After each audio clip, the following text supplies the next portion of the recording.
And welcome back, ladies and gentlemen. For today, I wanted to show you a nice game between Magnus Carlsen and Gukesh, which was just played yesterday.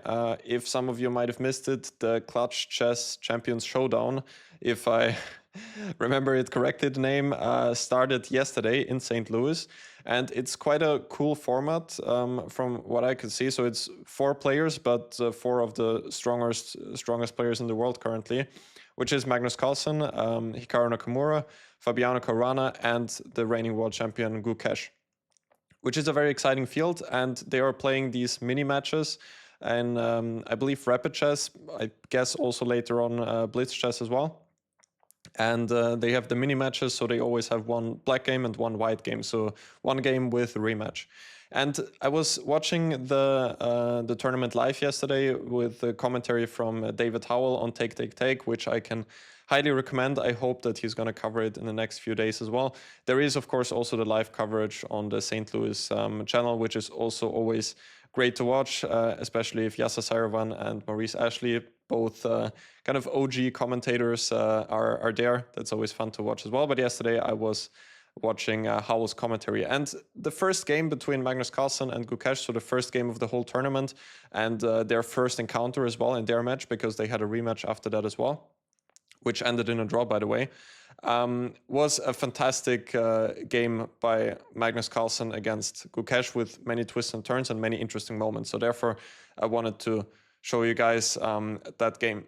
Gukesh started off by going e4, and Magnus played d6, which already might have come as a small surprise. But of course, with Magnus, especially nowadays, you never know what to expect. He plays so many different openings just with the goal of getting a game, basically, and getting chances to play for win. Because if you go for some of the main lines, it becomes quite difficult to get a comfortable game with black, at least if you're not just playing for full equality.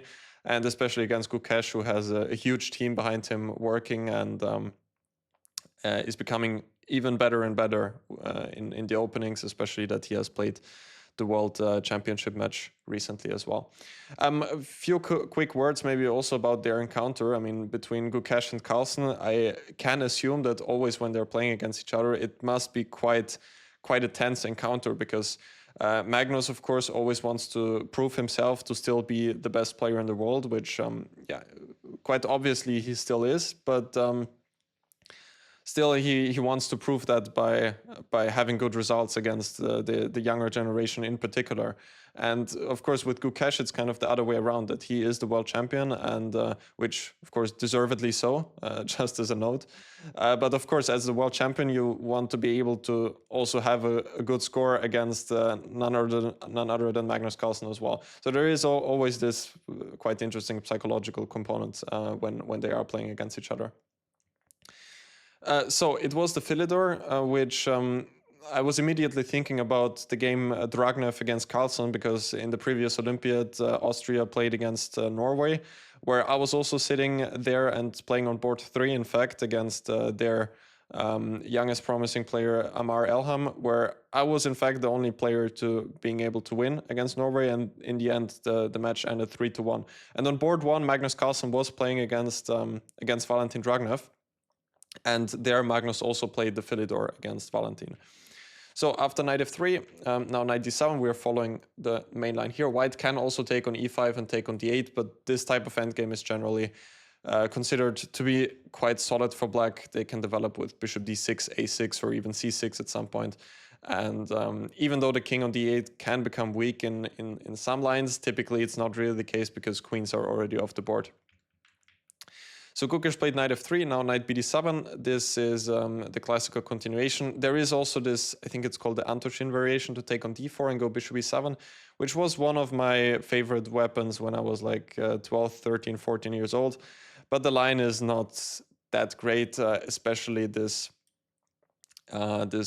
quite sharp line with bishop f4 is quite annoying, and playing like this is unfortunately not entirely correct. Maybe you can sort of make it work, but the last time I checked it, it was a really close call for black. I don't even recall how it continues. There was knight b5 at some moment, and it was always around +1, and I think correspondence games did not feel super happy from the black side.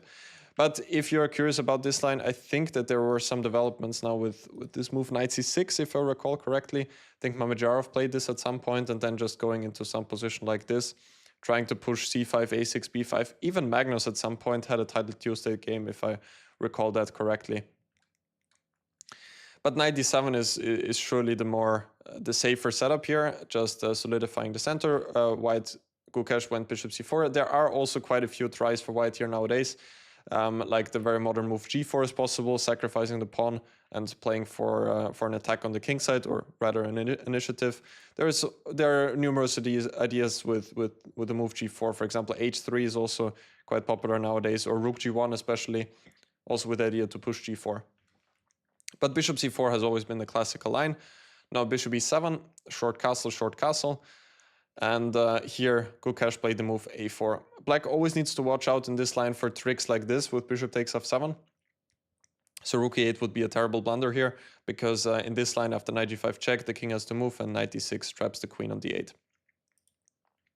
So Magnus played c6. Now rook e1 was played by Gukesh. In Valentin's game against Magnus, Valentin played h3.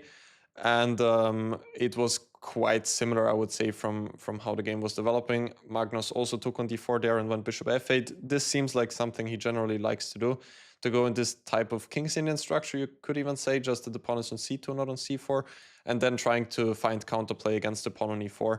And in his game against Valentin, he managed to do so pretty nicely. Valentin was better on some occasions, but the game was turning around somewhere here. When I was sitting next to that, I was quite impressed by Magnus's play, that he just allowed white to take on f6.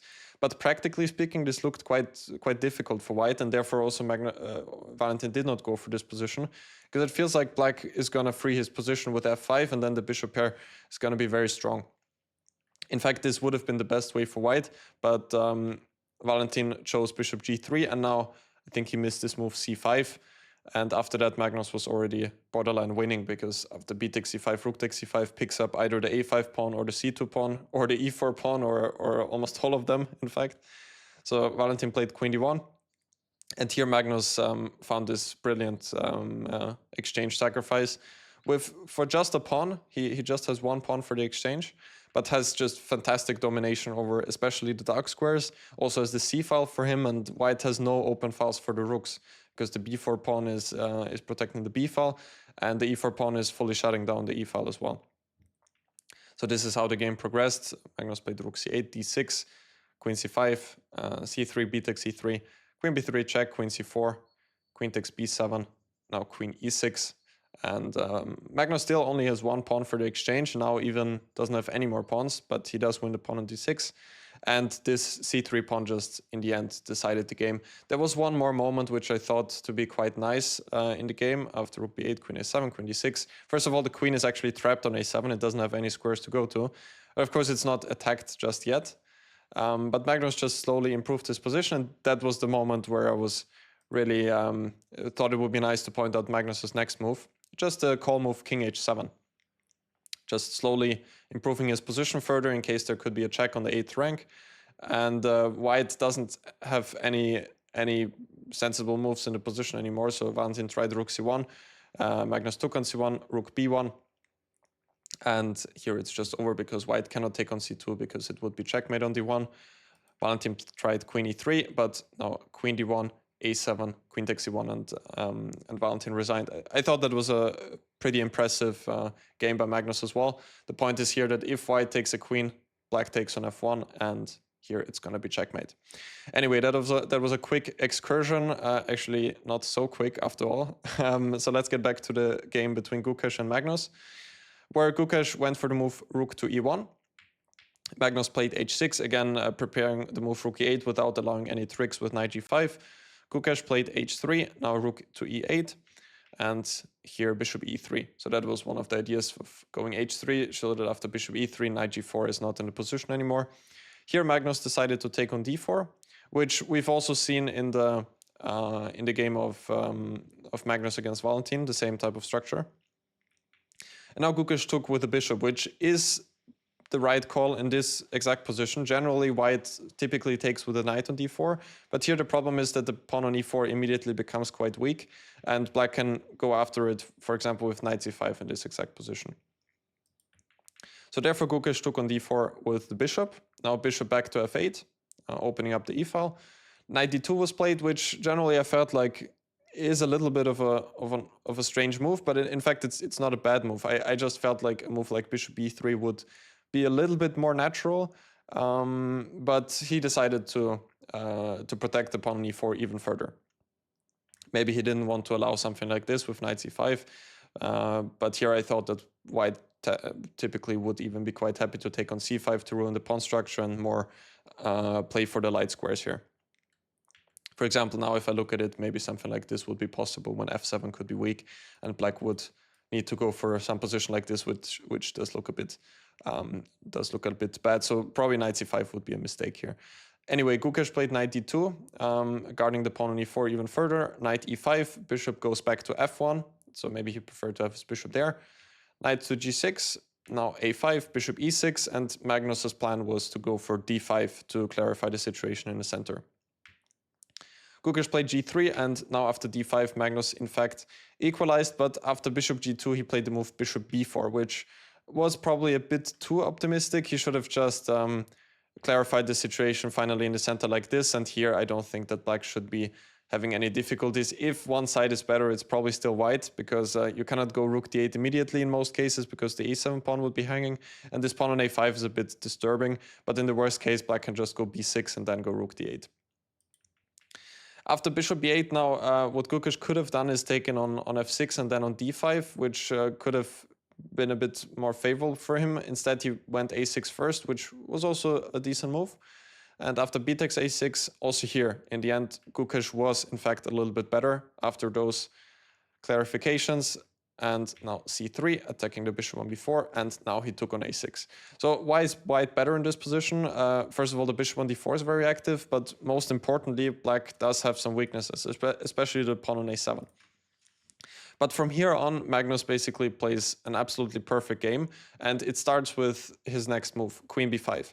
So he's not just sitting there and defending the pawn on a7 passively, which if he would have done that, he would probably not had such a successful outcome of the game, because then white just slowly improves the position, and at some moment probably the pawn on a7 would fall.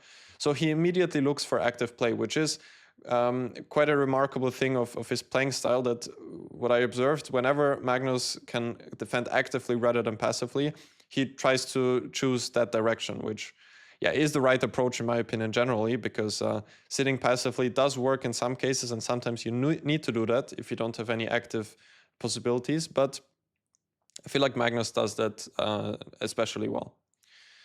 Here Gukesh played the move rook a2. I thought that queen a1 would be a bit more logical, but after queen d3 it also seems like black does have sufficient play on the king side. The knight is hanging, and now something like h5, rook takes a7, rook e8, rook a8, rook e2, and it seems like black also has enough compensation with h4 to come in the next move.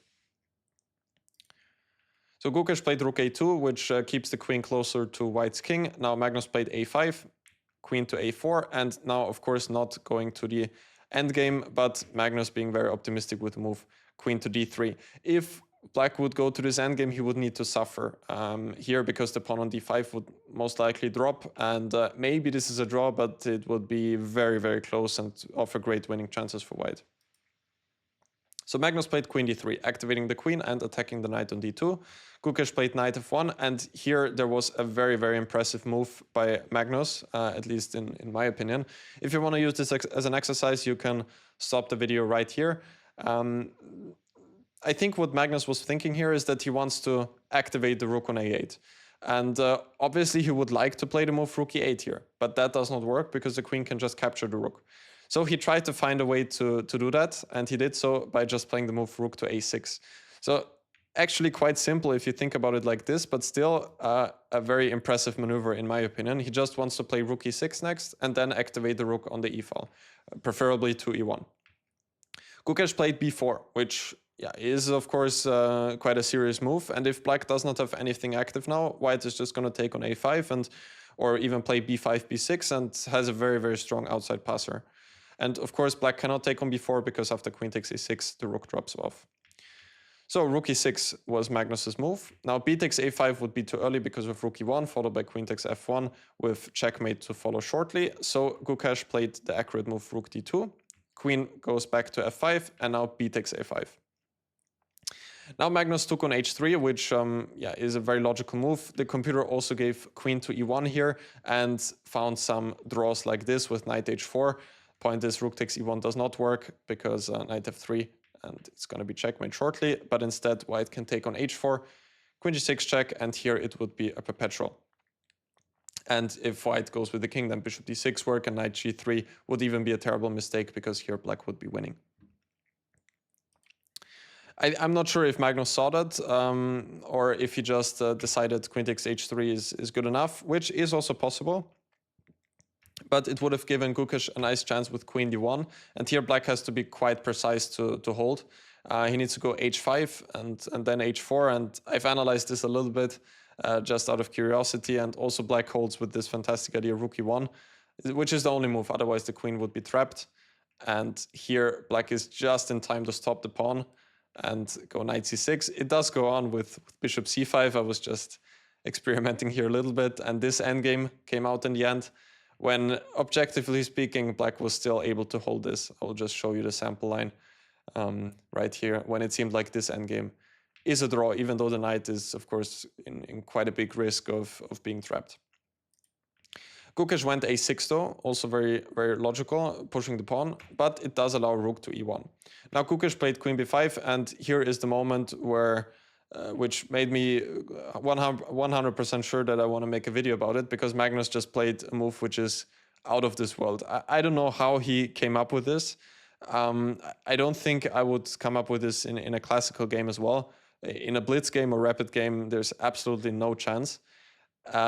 You can again use this as an exercise if you wish to do so, to come up with some ideas for black. There are in fact a few ways for black to play here, and the position is equal in general. But how Magnus managed to ask questions to Gukesh is just unbelievable. I will get to Magnus's move in a second, but first I thought that knight h4 here would be possible, which in fact it is. And here after g takes h4, queen to g4 check, king h1, queen h3, it would just be a draw by repetition.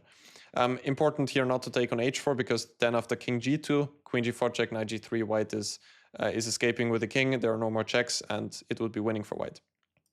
So this would have been possible, but then Magnus, after a brief thought, bangs out the following move: bishop to c5.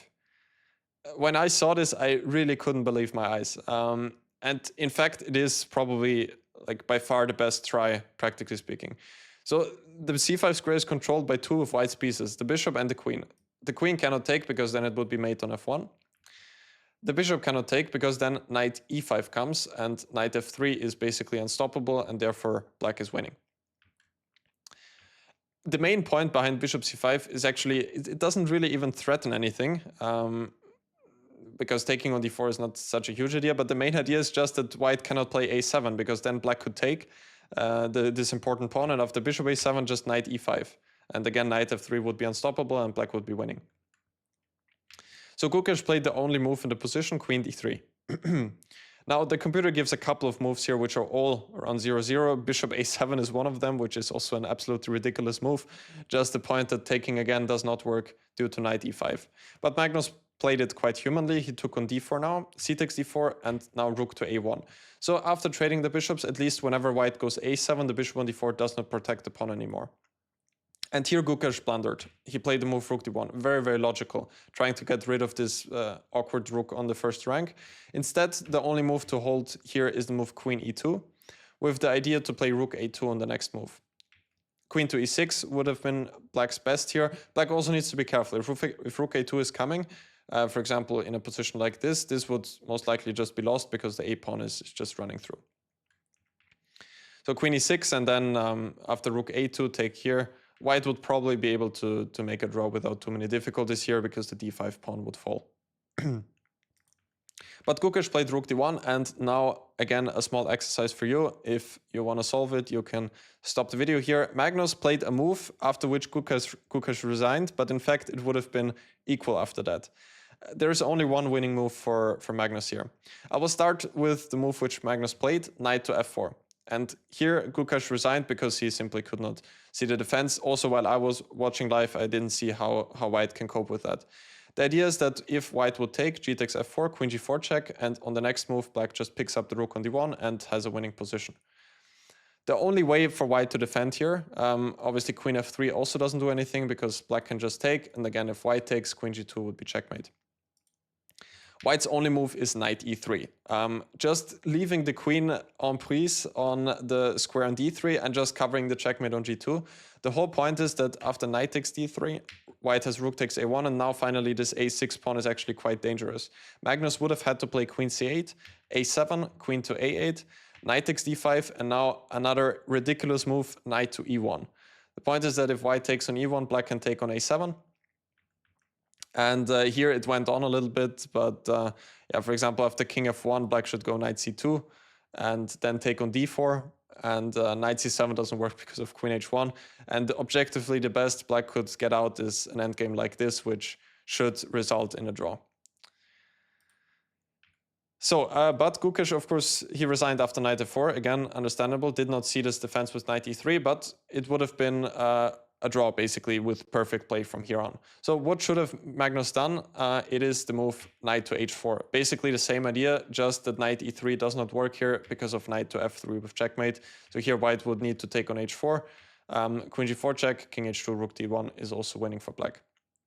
The interesting thing is also that at first Magnus was actually reaching for the rook, at least from what I could tell from the video feed, but here white would just be winning after rook takes d1, queen takes d1. Maybe he was thinking of playing something like rook a2, which I guess is also possible in the position, but then he saw this idea with the knight and went for knight f4, and Gukesh resigned.